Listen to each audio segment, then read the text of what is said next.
Hey everyone, it's FLAK Fire. So, Battlefield recently dropped the short film Exodus, and it does some pretty groundbreaking stuff for the Battlefield franchise. Before I dig into all of this and highlight some crucial plot points, be aware there are some spoilers for both Battlefield 2042 and the venerable Battlefield 4 up ahead.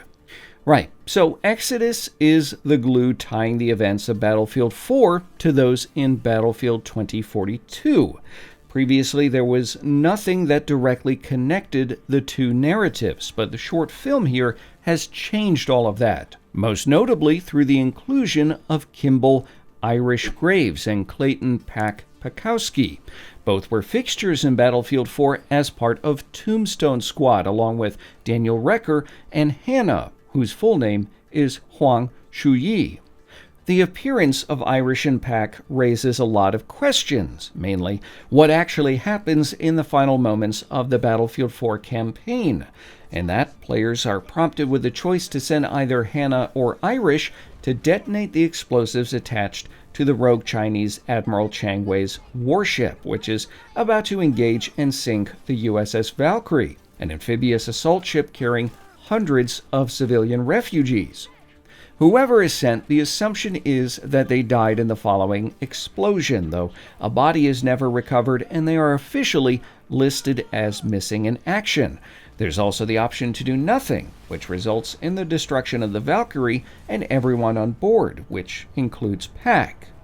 The logical conclusion of this, based on the events present in Exodus, would be that it follows the narrative in which Hannah was sent to detonate the explosives and presumably died, though again there is no confirmation of that. The appearance of Pack here would rule out the ending in which the destruction of the Valkyrie occurs. Personally, I've learned over the years that unless there's a body, they're not dead, so I'm not going to rule out the return of Hannah for Battlefield 2042. In fact, I think that she will show up certainly at some later point.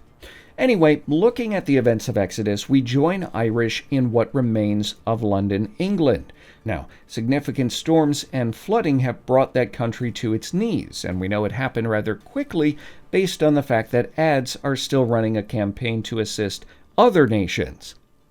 Irish is there on behalf of Oz, one of the NOPAC commanders, to retrieve data from an informant. At this point, Irish is commanding the MFS-04 Exodus. That's an Arleigh Burke-class destroyer, formerly under the control of the U.S. Navy. Though working for Oz, Irish's relationship here is tenuous, and it's further complicated by the events that transpire in London. It's important to mention here that NOPATs are not a singular force. They're a loose-knit group of refugees, non-patriated, doing what they can to survive. That might mean smuggling one day or mercenary fighting the next, but what connects them is the lack of a real home. With only Russia and the US left standing, 1.2 billion people across the world are displaced by war, economic hardship, or environmental disasters.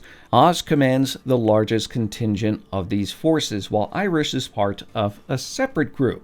His mission in London is apparently part of a deal, though it's not clear what was promised in exchange for the data. Back on the ground, Irish engages in a firefight with a soldier, later revealed to be Pack, who is attempting to intercept the informant on behalf of the U.S. government.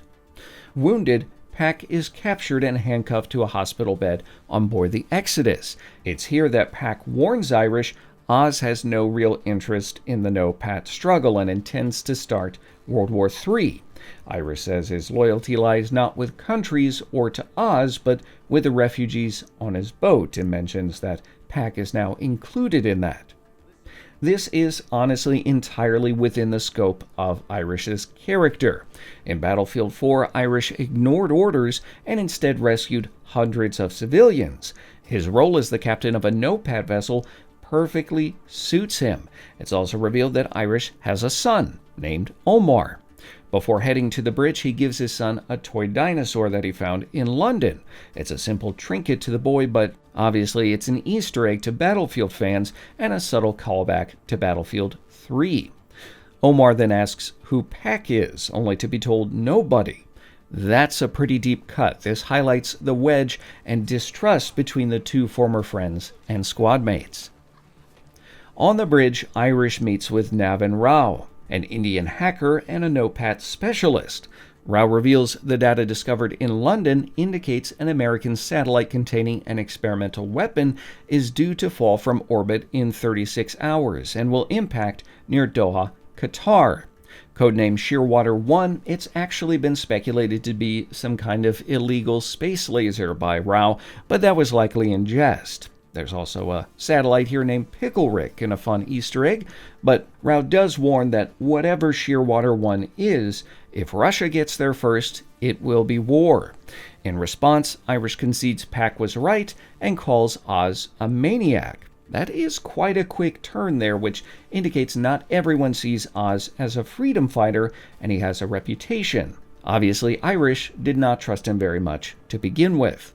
We also know this thanks to the writings of Keyvan Behir, a journalist who wound up embedded in the NOPAT Signal Corps. Oz has run several high-profile operations across the globe, including the theft of 10 petabytes of data from a quantum information hub in South Korea. Similarly, he smuggled Russian rockets into French Guiana in an effort to thwart the launch of new American satellites. Oz is very clearly playing both the US and Russia for chumps in a bid for power, and he is absolutely ruthless.